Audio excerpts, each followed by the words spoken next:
Hello students. So today in this video I am going to explain you about electric flux, Gauss theorem and one of its application. This much we will discuss today in our video. I hope you know what is electric lines of force.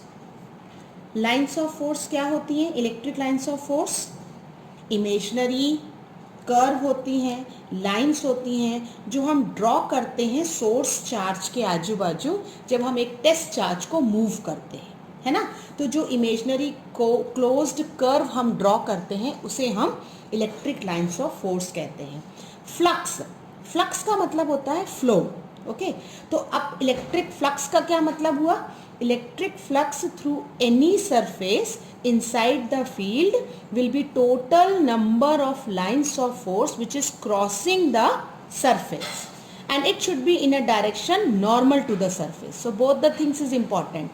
एक तो lines of force जो surface को cross करेंगी उनका direction क्या होगा? Normal होगा। तो मान लीजिए मैंने एक ये surface consider किया S और ये surface कहाँ रखा हुआ है?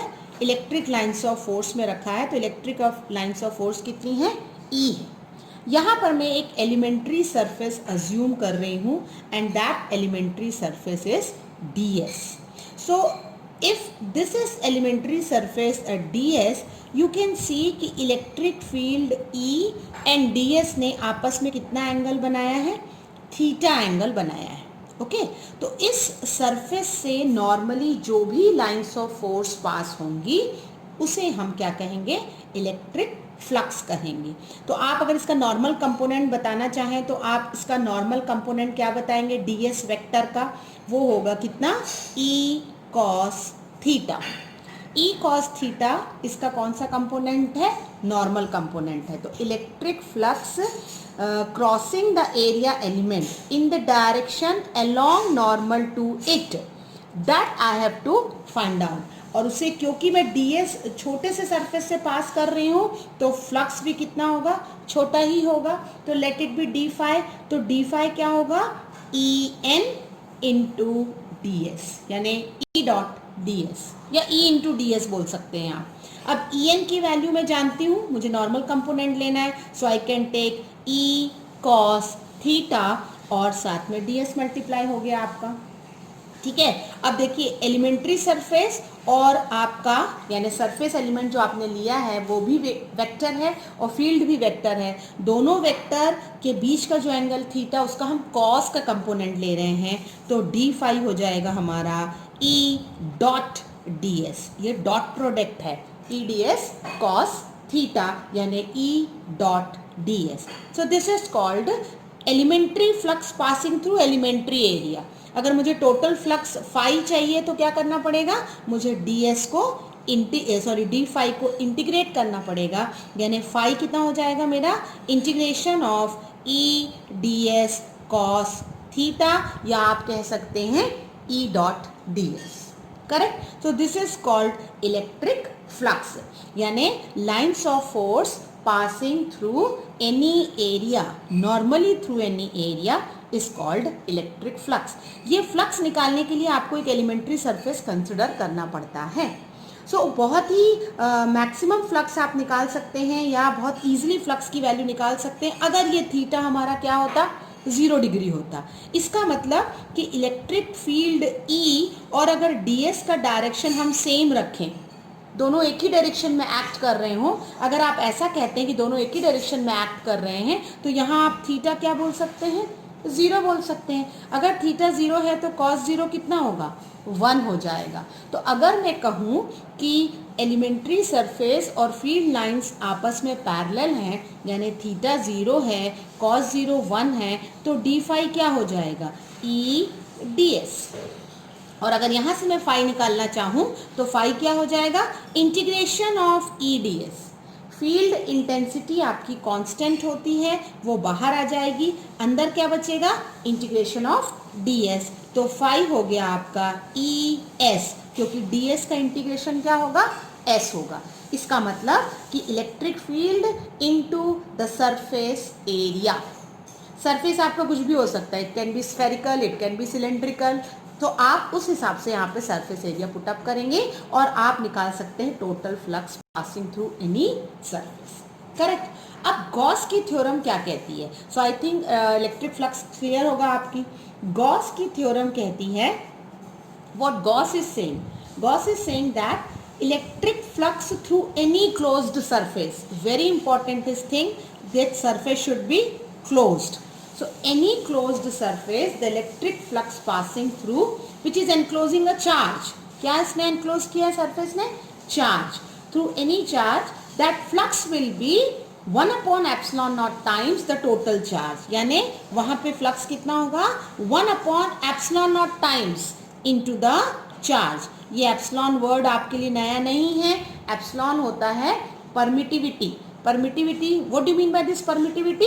परमिटिविटी का मतलब होता है कि जब भी आप मीडियम को चेंज करते हैं तो फोर्सेस का जो इफेक्ट होता है चार्जेस पे वो बदलता है, and that is given by epsilon naught. So epsilon naught actually measures the effect of medium on the force और on the charges.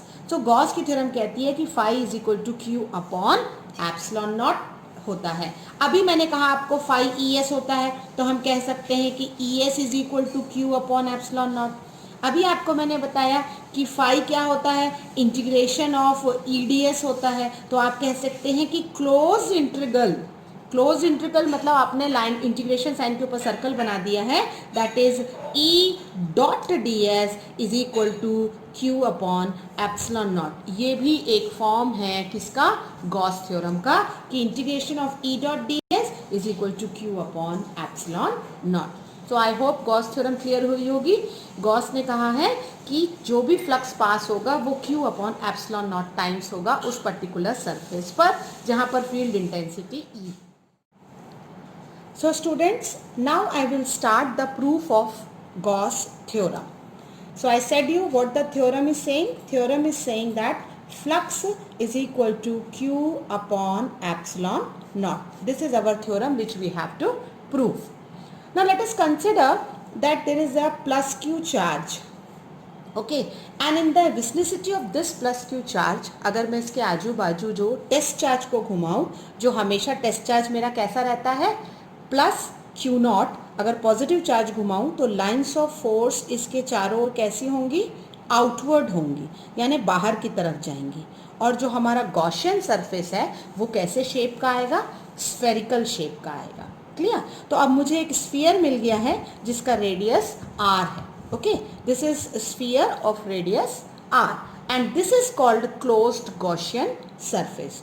Now if I will consider any elementary path, अब अगर मैंने एक elementary path ds consider किया है तो lines of force जो हैं इस ds से कैसी जाएंगी, इस ds सरफेस से लाइंस ऑफ फोर्स जो है वो पैरेलली पास होंगी, वहीं से निकलेंगी.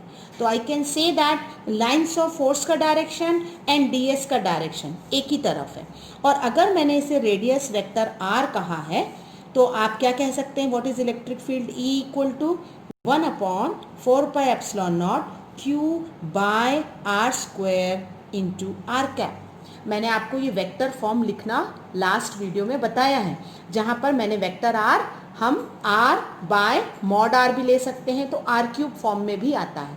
लेकिन अभी मुझे यूनिट वेक्टर r के अलोंग इलेक्ट्रिक फील्ड इंटेंसिटी बतानी है. तो यूनिट वेक्टर आर कैप अगर हम ले रहे हैं तो I can consider it is nothing but E equal to 1/4π/0 Q by r square. I hope this is clear. Give it equation number 1. ये हमारी इक्वेशन 1 है कि हमने एक एलिमेंट्री सरफेस ds कंसिडर किया, वहां से लाइंस ऑफ फोर्स बाहर आउटवर्ड जा रही हैं. Correct. Now what is d phi? D phi का फॉर्मूला हम अभी देख चुके हैं. It is nothing but E dot d s. E dot d s का मतलब होता है ई डी एस कॉस थीटा. आपको इस पूरे टॉपिक में बार बार ये मेंशन करना है कि इलेक्ट्रिक फील्ड और एलिमेंट्री सरफेस का डायरेक्शन सेम है, यानी वो पैरेलल लाइंस जा रही हैं, यानी थीटा हर बार आपको क्या कंसिडर करना है, 0. तो आपका डी फाई हो जाएगा ई डी एस, क्योंकि कॉस 0 होता है 1. अब आपकी ये सेकेंड इक्वेशन हो गई है. But I want total phi. तो टोटल फाई क्या होता है, total phi is integration of E d s.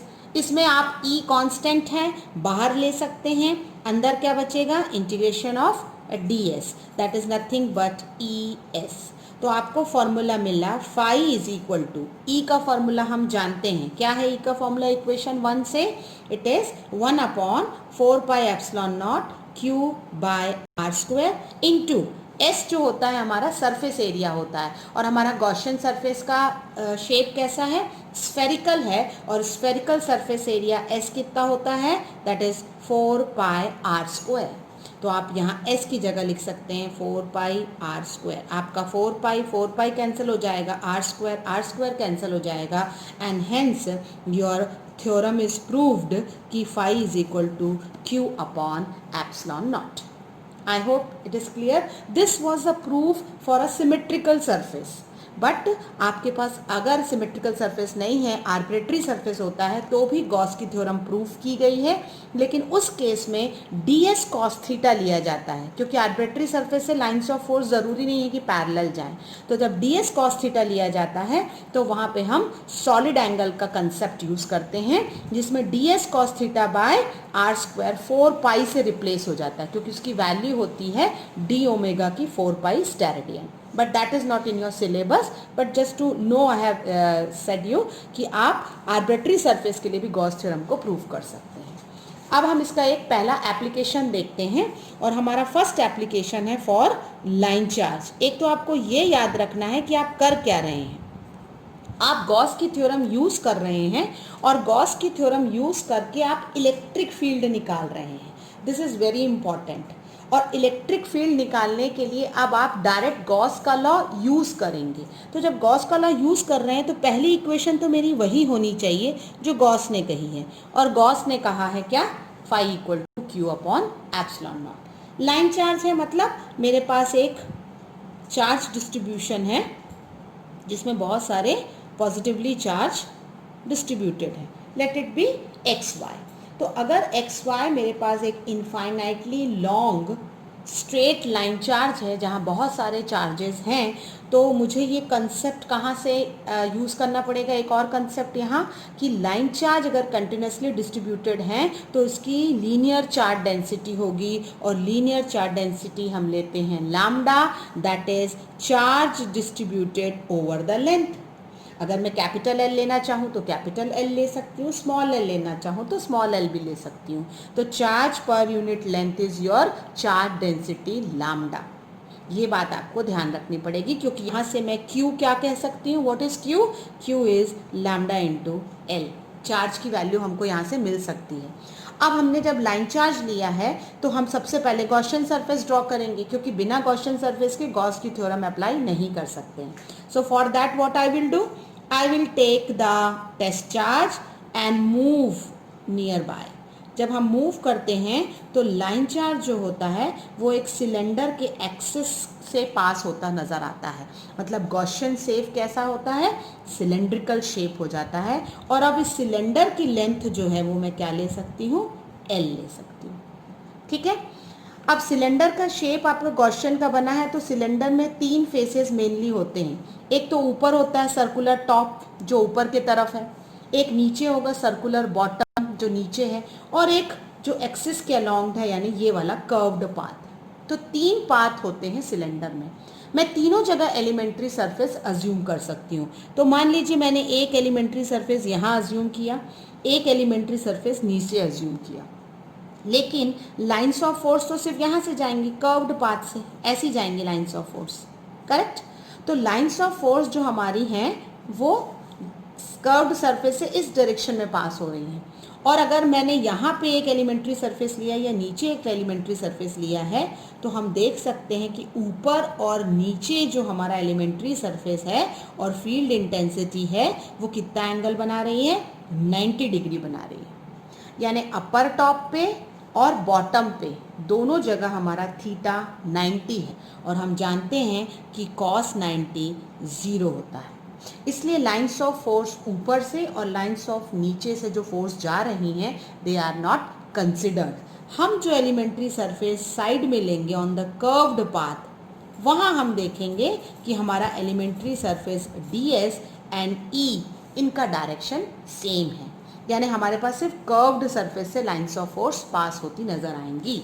So now my equation is saying that d phi is equal to E dot d s, यानी क्या होता है, E into S होता है हमारा फाई.